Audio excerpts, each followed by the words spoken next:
Hello students, आज हम करने वाले हैं NCERT diagrams human health and disease chapter की। सबसे फर्स्ट जो हमारे पास डायग्राम है वो है stages in the life cycle of Plasmodium. तो सबसे पहले जो स्टेजेस हैं इसके अंदर हम क्या देखेंगे, सबसे पहले होता कैसे है ये, यानी ये किसका है, प्लाज्मोडियम। क्या कॉज करता है, प्लाज्मोडियम कॉज करता है मलेरिया। अब यहाँ पे दिखाई हुई है प्लाज्मोडियम की लाइफ साइकिल, यानी कि कैसे इन्फेक्शन होगा, कैसे ट्रांसमिशन होगा, कौन सी स्टेज में इन्फेक्शन होगा। तो सबसे फर्स्ट यहाँ से हम शुरू करेंगे। जैसे ही when the mosquito bites another human sporozoites are injected with bite. जब भी कोई मॉस्किटो, यानी मॉस्किटो भी कौन सा, फीमेल एनाफ्लीज मॉस्किटो क्या करता है, जब भी किसी ह्यूमन को बाइट करेगा तो वो यहाँ पे जो इन्फेक्टिव स्टेज है, यानी आपसे क्वेश्चन में पूछा जा सकता है कि इन्फेक्टिव स्टेज क्या है, तो वो क्या है, स्पोरोजोइट हमारी क्या है, इन्फेक्टिव स्टेज है। यहाँ पे जैसे ही मॉस्किटो ने बाइट किया, स्पोरोजोइट्स को यहाँ रिलीज कर दिया ह्यूमन के अंदर, यहाँ स्पोरोजोइट्स को क्या कर दिया, रिलीज। नेक्स्ट, अब स्पोरोजोइट्स ब्लड में आ गई, देन स्पोरोजोइट्स सबसे पहले कहाँ जाएंगी, the parasite sporozoites reach the liver through blood. अब सबसे पहले कहाँ जाएंगी, लीवर के अंदर। ब्लड के अंदर सबसे पहले बाइट किया हैंड पे, यहाँ पे स्पोरोजोइट्स को रिलीज कर दिया फीमेल एनाफ्लीज मॉस्किटो ने। अब जो स्पोरोजोइट्स हैं वो चली जाएंगी लीवर के अंदर, और लीवर की सेल्स के अंदर क्या करेंगी, रिप्रोडक्शन करेंगी। कैसा रिप्रोडक्शन करेंगी, लीवर के अंदर रिप्रोडक्शन होगा एसेक्सुअल रिप्रोडक्शन, और अपने नंबर को क्या करेंगी, इंक्रीज करेंगी। सबसे पहले जैसे यहाँ पे एक लीवर सेल है, ये स्पोरोजोइट्स हैं, स्पोरोजोइट्स ने एंटर किया सेल के अंदर, फिर अपना एसेक्सुअली नंबर को इंक्रीज किया। देन यहाँ पे क्या हो गए, ब्रस्ट आउट कर दिया सेल को, और फिर वापस से किसमें रिलीज हो गए, ब्लड के अंदर रिलीज हो गए स्पोरोजोइट्स। उसके बाद नेक्स्ट स्टेज में क्या होगी, parasite reproduce asexual in red blood cells. अब यहाँ से जो ये पैरासाइट्स हैं ये किसको इन्फेक्ट करेंगी, इन्होंने इन्फेक्ट कर दिया आरबीसी को, रेड ब्लड सेल को, और फिर क्या करेंगी, रेड ब्लड सेल के अंदर भी ब्रस्टिंग करवा देंगी रेड ब्लड सेल्स की, और साइकिल्स, और जैसे ही ब्रस्ट होगा तो यहाँ पे हिमोजोइन नाम का एक सब्सटेंस रिलीज होगा, जिसकी वजह से कह सकते हो केमिकल रिलीज होगा, जिसकी वजह से क्या होगा, फीवर सिम्टम्स आएंगे, हमें फीवर होगा बाय जैसे अगेन अगेन रिपीटेड, यानी क्या होंगी, साइकिल्स ऑफ फीवर हमें देखने को मिलेगा।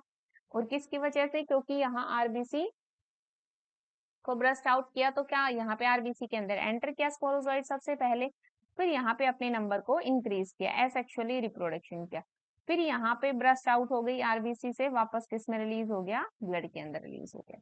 तो यानी सबसे पहले, उसके बाद क्या होगा, सेक्सुअल स्टेजेस। सेक्सुअल स्टेजेस क्या होंगे, गैमेटोसाइट, यानी जिनके क्या बनेंगे, गैमेट की फॉर्मेशन होगी।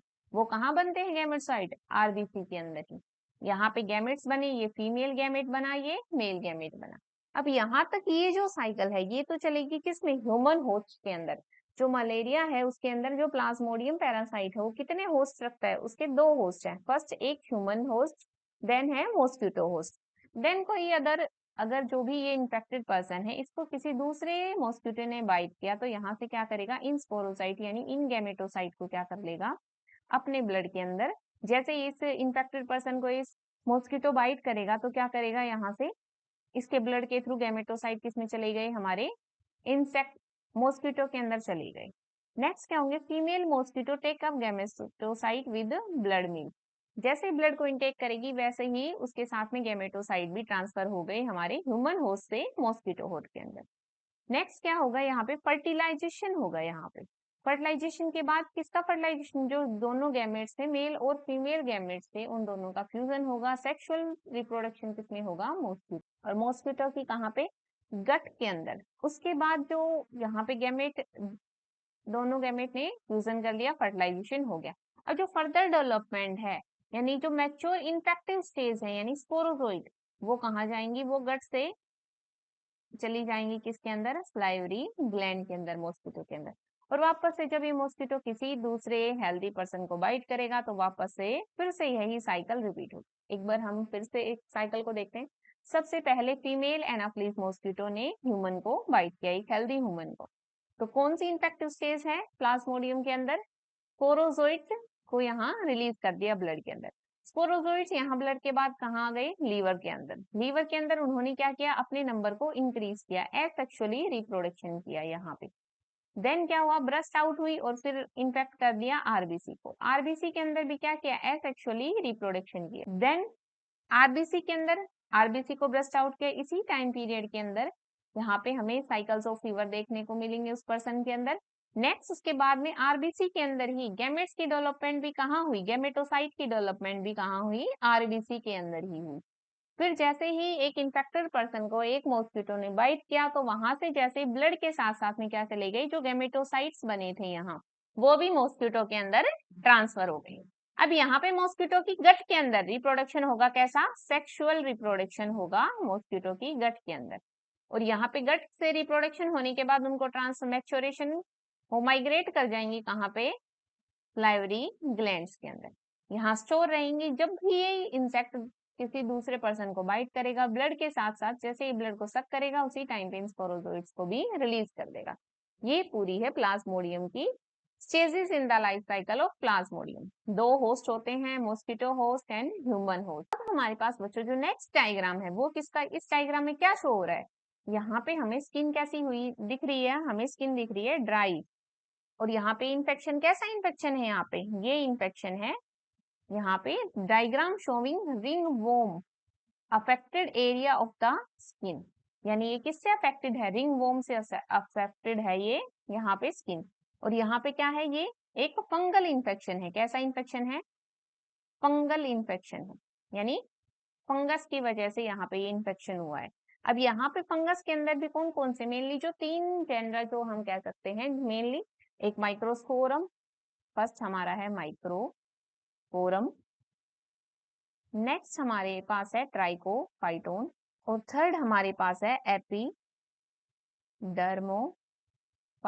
यानी ये तीनों ही जो जेनरा हैं फंगस, ये कैसा इन्फेक्शन है, ये सबसे पहले जो रिंगवॉर्म वो कैसा है, फंगल इन्फेक्शन है। और किस किस की वजह से, कौन से जीनस की वजह से, माइक्रोस्पोरम, ट्राइकोफाइटोन या एपिडर्मोफाइटोन की वजह से ये तीन जीनस क्या करते हैं, ये इन्फेक्शन कोज करते हैं यहाँ पे। और इसके अंदर सिम्टम्स कैसे होंगे, सिम्टम्स यानी कैसी आपको दिखेगी, यहाँ पे स्किन कैसी दिख रही है, यहाँ पे स्किन आपको दिखेगी ड्राई हो सकती है आपकी स्किन, स्केली लेशंस दिखेंगे। और ये अलग अलग बॉडी पार्ट्स में हो सकता है, जैसे कहाँ कहाँ हो सकता है, स्किन पे हो गया, ठीक है, नेल्स में हो गया, स्कैल्प में हो गया, इन सभी एरियाज में। यानी कैसी कंडीशन होनी चाहिए, मॉइस्ट और ह्यूमिड कंडीशन होनी चाहिए फंगल इन्फेक्शन के लिए। यानी जहां भी दो स्किन टच हो रही होंगी वहां पे मोस्टली आपको ये इन्फेक्शन दिखेगा।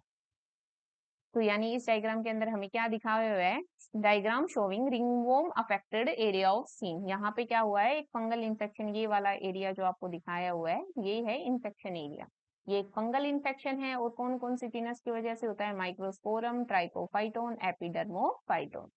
अपीयरेंस कैसी होगी, ड्राई स्किन होगी, इसके लिए लेजन्स दिखेंगे, इचिंग भी होगी। और साथ में क्या होगा, यहाँ पे कौन कौन से एरिया में मिल सकती है, जहाँ पे कंडीशन कैसी हो, थोड़ा मॉइस्ट इन्वायरमेंट हो और ह्यूमिड कंडीशन हो स्किन पे, वहीं हमारा फंगल एक्शन आपको देखने को मिल सकता है। तो नेक्स्ट डायग्राम है हमारे पास, नेक्स्ट डायग्राम है हमारा स्ट्रक्चर ऑफ एंटीबॉडी मॉलिक्यूल।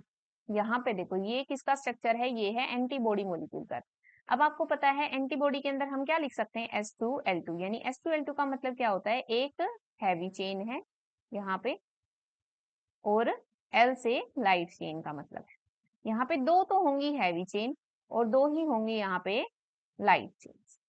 जैसे इस डायग्राम के अंदर हम देखें, यानी कि ये जो एरिया यहाँ से ये वाला, ये जो बाहर आउटर साइड में आपको स्मॉल चेन दिख रही है, यानी ये वाला जो पोर्शन है इसको हमने क्या कहा, ये क्या है, लाइट चेन।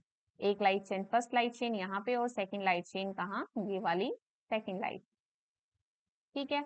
उसके बाद में अगर हम देखना चाहें, जो हमारे पास जो हमने कहा L2 यानी कि दो लाइट चेन्स प्रेजेंट है, हमने डायग्राम में देखा। नेक्स्ट हमारे पास क्या शो हुआ है, दो हैवी चेन्स, यानी ये यहाँ से लेके ये कंप्लीट क्या है, आप इस कंप्लीट को क्या कह सकते हो, यहाँ से लेके यहाँ तक का जो पोर्शन है ये पूरी क्या है, एक हैवी चेन। तो यानी फर्स्ट हैवी चेन और ये वाली सेकंड हैवी चेन।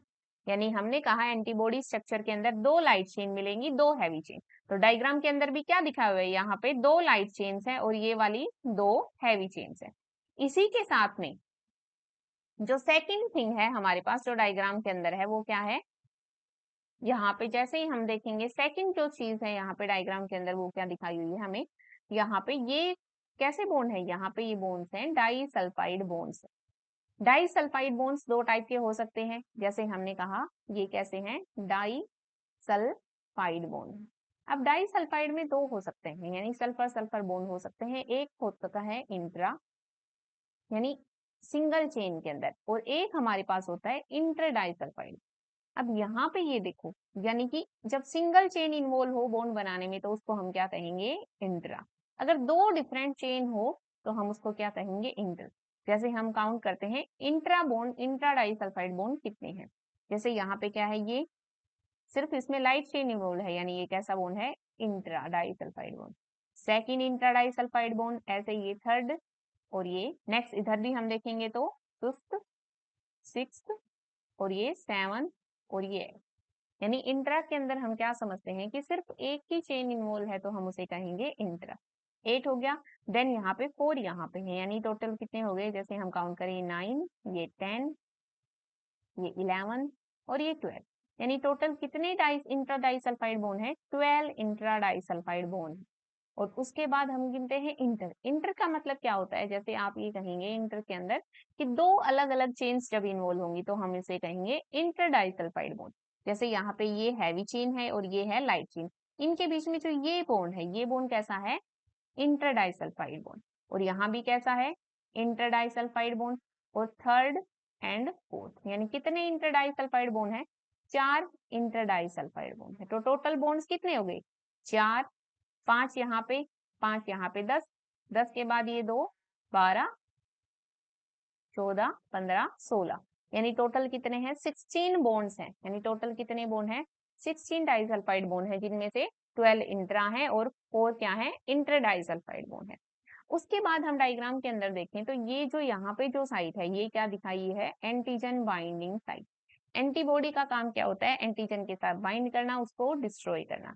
तो यहाँ पे जो एंटीजन होगा वो बाइंड करेगा यहाँ इस तरफ भी, यानी। और दूसरा अगर हम सेकेंड चीज जो हमारे पास क्या है, ये कौन सा टर्मिनल है, ये एन टर्मिनल है यहाँ पे, और ये वाला सी टर्मिनल है। तो हमने ये देखा किसका स्ट्रक्चर, एंटीबॉडी का, मोलिक्यूल का स्ट्रक्चर। ये है नेक्स्ट डायग्राम। जो नेक्स्ट डायग्राम है वो यहाँ पे क्या दिखा रखा है, यहाँ पे लिम्फ नोड्स। लिम्फ नोड्स होती क्या है, ये लिम्फ नोड्स को हम कह सकते हैं क्या है, स्मॉल सोलिड स्ट्रक्चर होते हैं। कहाँ प्रेजेंट होते हैं, स्मॉल सोलिड स्ट्रक्चर है, और कहाँ प्रेजेंट होंगे, लिम्फ वेसल्स के अंदर प्रेजेंट होंगे। जो लिम्फेटिक सिस्टम होता है, जैसे ब्लड सिस्टम होता है बॉडी के अंदर, ऐसे लिम्फेटिक सिस्टम होता है लिम्फ वेसल का। तो उन लिम्फ वेसल के अंदर अलग अलग जगह पे क्या प्रेजेंट होंगे, स्मॉल सॉलिड स्ट्रक्चर प्रेजेंट होंगे, जिनको कहेंगे लिम्फ नोड्स।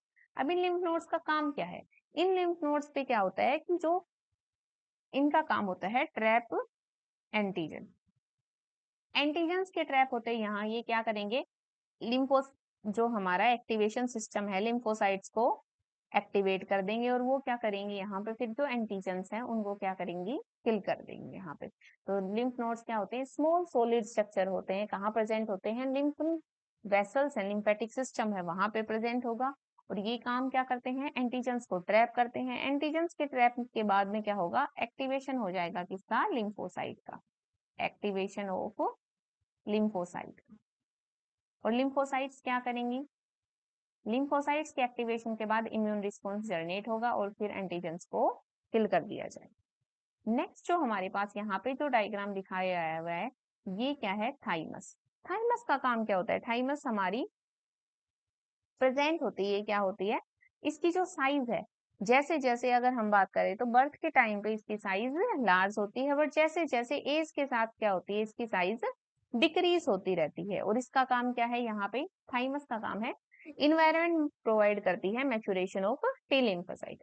तो थाइमस का जो साइज है वो क्या करेगा, एज जैसे बर्थ में हम देखेंगे, जब बर्थ होगा बेबी का तो वहां पे थाइमस की साइज लार्ज होगी, पर जैसे जैसे एज के साथ थाइमस की जो साइज है वो डिक्रीज होती है। नेक्स्ट का काम क्या है, जो थाइमस है, जो टी लिम्फोसाइट्स हैं वो कहाँ मैच्योर होती हैं, थाइमस के अंदर ही उनकी मैच्योरेशन। अब ये नेक्स्ट डायग्राम में हमें क्या दिखा हुआ है, वहां पे ये डायग्राम रिप्रेजेंट करता है replication of retrovirus.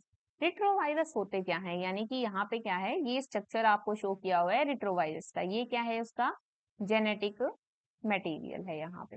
Genetic material क्या है इनके अंदर? जेनेटिक मटेरियल है यहाँ पे हमारा आरएनए कह सकते हैं।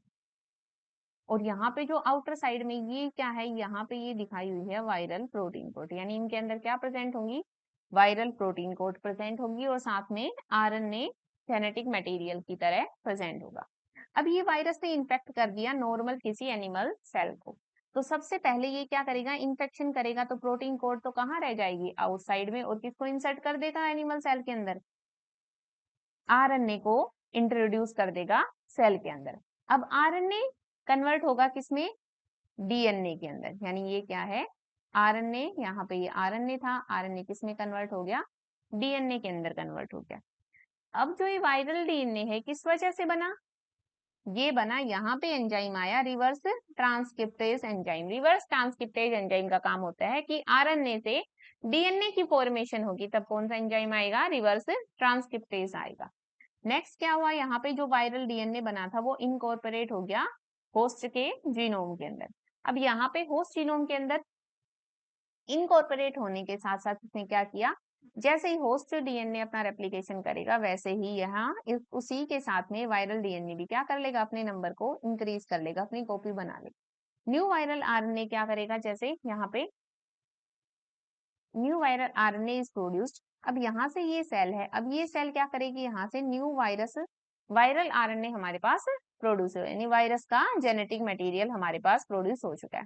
अब यहाँ पे प्रोटीन कोड की भी सिंथेसिस करवाएगा और साथ में क्या करेगा? फिर इन आरएनए को प्रोटीन कोड के अंदर पैक कर देगा और वापस से किसी दूसरी सेल को इन्फेक्ट करेगा। तो सबसे पहले क्या था? रिट्रोवायरस था, आरएनए जेनेटिक मटेरियल था और एक प्रोटीन कोड बाहर प्रेजेंट थी। जैसे ही इन्फेक्शन हुआ तो आरएनए किसके अंदर एंटर कर गया? सेल के अंदर। और प्रोटीन कोड कहाँ रह गई? आउटसाइड द सेल प्रेजेंट है। अब ये आरएनए कन्वर्ट हो जाएगा डीएनए के अंदर, वायरल डीएनए के अंदर। और ये किसकी वजह से होगा? एंजाइम आएगा, रिवर्स ट्रांसक्रिप्टेज एंजाइम। अब ये जो वायरल डीएनए है ये इनकॉर्पोरेट हो जाएगा जीनोम के साथ में, सेल के जीनोम के साथ में। अब यहाँ पे क्या करेगा? ये सिंथेसाइज करेगा वायरल आरएनए की फॉर्मेशन, प्रोटीन कोड्स की सिंथेसिस करवाएगा और फिर क्या करेगा? न्यू वायरल प्रोटीन, हम न्यू वायरस, हम रिट्रोवायरस की फॉर्मेशन हो गई और वो इन्फेक्ट करेंगे दूसरी सेल्स को। नेक्स्ट जो डायग्राम है बच्चों, इस डायग्राम के अंदर ये देखो, ये यहाँ पे जो स्ट्रक्चर है वो किसका है? ये स्ट्रक्चर है मोर्फिन का। ये केमिकल स्ट्रक्चर है किसका? मोर्फिन। नेक्स्ट यहाँ पे मोर्फिन है क्या? कहाँ से मिलती है? और साइड में ये क्या दिखाया हुआ है? यहाँ पे ओपियम पॉपी प्लांट दिखाया हुआ है, यानी कह सकते हैं इसका साइंटिफिक नेम पेपियोरम सोमिनिफेरम नाम है इस प्लांट का साइंटिफिक नेम, जिसको हम बोल सकते हैं। इसके जो लेटेक्स होगा उससे हमें क्या मिलेगा? मोर्फिन जो है वो मिलेगी। मोर्फिन का काम क्या होता है? मोर्फिन ऐसे पेन रिलीवर काम करती है, जैसे जो सर्जरी हो गई पेन के टाइम पे हम मोर्फिन का यूज करते हैं। अब मोर्फिन कहाँ से मिलेगी? हमें लेटेक्स ऑफ पॉपी प्लांट से मिलेगी। तो स्ट्रक्चर आप डायग्राम आपको दे सकते हैं एग्जाम्स के अंदर और पूछ लेंगे ये स्ट्रक्चर किसका है, तो यहाँ पे याद रखिए स्ट्रक्चर किसका है? मोर्फिन। यहाँ पे अटैच होगा, मिथाइल ग्रुप अटैच है, यानी ये स्ट्रक्चर किसका है? मोर्फिन का स्ट्रक्चर। नेक्स्ट हमारे पास डायग्राम है, यहाँ पे ये डायग्राम किसका है? ये डायग्राम है कैनाबाइनोइड्स का, यानी इसको हम क्या कहेंगे? यहाँ पे लीव्स दिखा रखी हैं कैनाबिस सैटाइवा से। इस प्लांट से ही हमें क्या मिलता है? कैनाबाइनोइड्स हमें मिलेंगे। ये किसका स्ट्रक्चर है? ये स्ट्रक्चर है कैनाबाइनोइड्स का। यहाँ पे बेंजीन रिंग प्रेजेंट है, उसके ऊपर एल्कोहल ग्रुप प्रेजेंट है। ये हमें किससे मिलेगा? ये मिलेगा हमें leaves of cannabis sativa plant से। इसकी जो इन्फ्लोरोसेंस है कह सकते हैं आप, लीफ हो गई इसकी, यहाँ पे लीफ हो गई, फ्लावर्स हो गए, उनसे हमें क्या मिलेगा? कैनाबाइनोइड्स हम एक्सट्रैक्ट करते हैं। नेक्स्ट ये इसके जो रिसेप्टर हैं कैनाबोइड्स के, वो कहाँ प्रेजेंट होंगे? ब्रेन के अंदर प्रेजेंट होंगे कैनाबाइड्स रिसेप्टर, उनके साथ में बाइंड करेगा और फिर अफेक्ट करेगा जो भी इसके सिम्टम होंगे। सबसे पहले किससे मिला है हमें? कैनाबिस सटाइवा प्लांट से हमें मिलेगा कैनाबाइनोइड्स यहाँ पे। और ये किसके साथ? इसके रिसेप्टर के साथ बाइंड करता है और रिसेप्टर कहाँ प्रेजेंट है? ब्रेन के अंदर प्रेजेंट हो। नेक्स्ट हमारे पास ये डायग्राम है, इस डायग्राम के अंदर क्या शो हुआ है? यहाँ पे ये डायग्राम है, diagram showing inflammation of in one of the lower limbs of elephantiasis due to elephantiasis. यानी यहाँ पे क्या है? जो लोअर लिम्ब है वहां पे क्या हुआ? आपको स्वेलिंग यानी इन्फ्लामेशन देखने को मिले, किसकी वजह से? इस चीज को हम कहेंगे एलिफेंटियासिस या फिलेरियसिस। यहाँ पे क्या होगा कि जो लोअर लिम्स है आपकी, वहां पे क्या होगा? आपको स्वेलिंग मिलेगी, यानी कैसे हो सकते हैं यहाँ पे किसकी वजह से होता है? ये होता है हमारा वाउचेरिया की वजह से, या कह सकते हो जिसको फिलेरियल वर्म से। स्लोली क्या होगा यहाँ पे, लिम्फेटिक वेसल्स के अंदर, लोअर लिम्स के अंदर स्पेशली क्या होगी, स्वेलिंग आपको देखने को मिले। नेक्स्ट जो लास्ट प्लांट है वो क्या, किसका डायग्राम के अंदर की जैसे फ्लोवर है, ये किसका है, ये है फ्लोवरिंग ब्रांच ऑफ धतूरा, यानी ये धतूरा का प्लांट है जहां से हम क्या निकाल एक्सट्रैक्ट करते हैं, धतूरा को एक्सट्रैक्ट करते हैं। यहाँ पे ये जो डायग्राम है, 3-4 डायग्राम्स है आपके यहाँ पे, ये है फ्लोवर वाला धतूरा का। और जो नेक्स्ट हमने अर्लियर में देखा था, ये यहाँ पे ये लीव्स वाला है किसका, कैनाबिस सटाइवा का। और नेक्स्ट जो ऊपर हमने देखा था ये क्या है, ओपियम पोपी के, पोपी प्लांट का। तो इन तीनों के अंदर कंफ्यूज नहीं होना है, तीनों अलग अलग डायग्राम्स है, वो तीनों को याद रखना है कि कौन सा फ्लावर से हमें कौन सी मॉर्फिन मिलेगी, या फिर आपको धतूरा का प्लांट है कौन सा, किस चीज का प्लांट है, वो याद रखना है।